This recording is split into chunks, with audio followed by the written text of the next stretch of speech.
Манай сургууль дээр дэгш оролцоо, дэгш хөгжил, мэрэгжлийн багш нарын бүлэг ажиллаж байна. Сургуулийн хэмжээнд тусгай хэрэгцээтэй сурагчдын хэрэгцээ хөгжлийн ялгаатай байдал жил ирэх тусам өсөж тэдэнд үзүүлэх боловсролын үйлчлэгээний чанар хүртээмжийг сайжруулахад зайлшгүй шаардлага тулгараад байна. За багш нарын тусгай хэрэгцээтэй хүүхдэд ажиллах арга зүй, мэдлэг ур чадвар хангалтгүй байгаа нь сургалтын үйл явцад хэд хэдэн хүндрэл бэрхшээлийг бий болгож байсан. За багш нарын арга зүй дутмаг байдал, ганцаарсан сургалтын төлгөө боловсруулах, мэдлэг туршлага дутмаг, орчныг тохируулах, сургалтын хэрэглэгдэхүүн хангалтгүй. За сурагчдын онцлогоо хийх арга зүй багш нар дээр хангалтгүй байсан энэ бэрхшээл тулгараад байсан. За үүн дээрээс үндэслээд бид нар мэрэгжлийн багш нарын бүлгийг ажиллуулсан. За манай мэрэгжлийн бүлгийн онцлог нь бол сар болгон багш нар маань өөртөөхөө сайн дуршлах, за хэрэгжүүлж байгаа үйл ажиллагаа мөн цаашид анхаарах зүйл дээр хилцүүлэг уулзалтыг зохион байгуулж, улирал бол эцэг их асар хамгаалагч өргөдсөн уулзалт хилцүүлгийг хийж хөвшээд байна. Тэг харин бэрхшээлтэй сурагчийн хувьд болохоор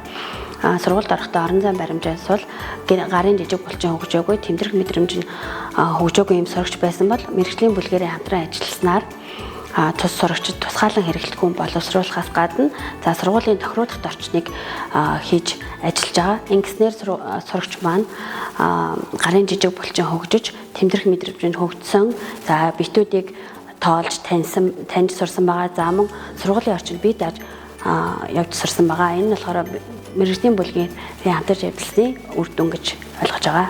2021-ээс 2025 оны хичээлийн жилд манай ангид F81.4 гэсэн онцтой суралцагч байсан. Энэ суралцагчийн хэл ярианы хөгжлийг түлхүү авч үзснээр сурагч илтгэл тавих чадварт суралцсан аймагт тусгай байрыг эзэлсэн. Мөн авиасыг нээн илрүүлснээр төгөлдөр хуурын дугуйлангаар хичээллэж хөгжим бүжгийн конструктивд тэмцэн одоогоор үндэсний хөгжмийн ангид суралцаж байна. Энэ нь сургууль болон анги хамт олонны амжилтыг мэрэгжлийн хөгжлийн бүлгээрээ ахиулж байгаагийн нэг илрэл юм аа. Хүүхд маань анх өөрийгөө илэрхийлэх чадварс бол булчин гарын хөдөлгөөний булчинс бол тэгээ хөдөлгөөний эвсэл муутай юм байсан. Тэгээ ганцаарсан сургуулийн төлөвлөгөө хичээлсний дараа бол өөрийгөө илэрхийлэх чадвар сайжирсан. Энэ хүүхдийг бол спортоор хөгжүүлэх боломж байна гэж харсан. Ингээд цасны уталтаа гүйлтийн төрлөөр хичээлсэн. Тэгээ хичээлсний дараа жишээлбэл Монголын спортын хүүхдийн наадмын гүйлтийн төрөлд 2 дугаар байр эзэлсэн. Гих зэрэг олон амжилтуудыг гаргасан. Манай ангид аутизм F84 хэл ярианы хавсарсан бэрхшээлтэй хүүхэд байдаг. 2022 онд анх ярьдаггүй хэл яриа цөөн нийгэмшиг хүүхэд орж ирсэн бол ганцаарсан сургалтын төлөвлөгөөгөөр тасралтгүй 4 жил ажилласнараа хүүхэд маань анги хамт олондоо нийгэмшээд хэл ярианыхын чадвар харьцангуй дээшилсэн байгаа. За хүүхдийн зурах хөгжим сонсох авиасыг хөгжүүлж хүүхэд маань 4 хаяа тоглож сургуулийнхаа хүүхэд бүхэн авиастаа урлагийн наадамд гоцлол хөгжмөр тэргүүлсэн байгаа. Энэ нь бол мэрэгжлийн бүлгээрээ хамтарч ажиллаж багшаасаа суралцсны үр дүн юм аа. За миний хүү Ганчиг Эренчин 8 дахь сургуулийн 4-р ангид сурдаг. F84 буюу аутизмын онцтой.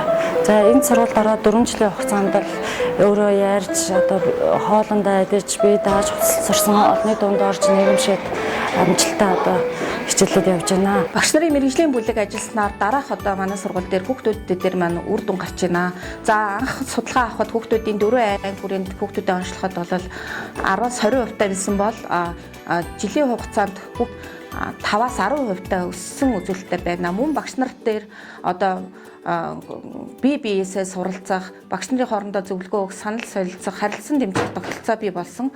Тусгай хэрэгцээтэй сурагчдын ажиллахдаа тулгардаг хүндрэл шийдлийг хамтран хилцдэг болсон. Бүр богино болон урт хугацааны төлөвлөлтийг суралцагчдын хэрэглээ, хөгжлийн түвшинд суйрлан боловсруулдаг болсон. Сургалт хүмүүжлийн ажлыг зорилго илүү тодорхой хэмжигдэхүйч болж хэрэгжилтэнд сайжирсан.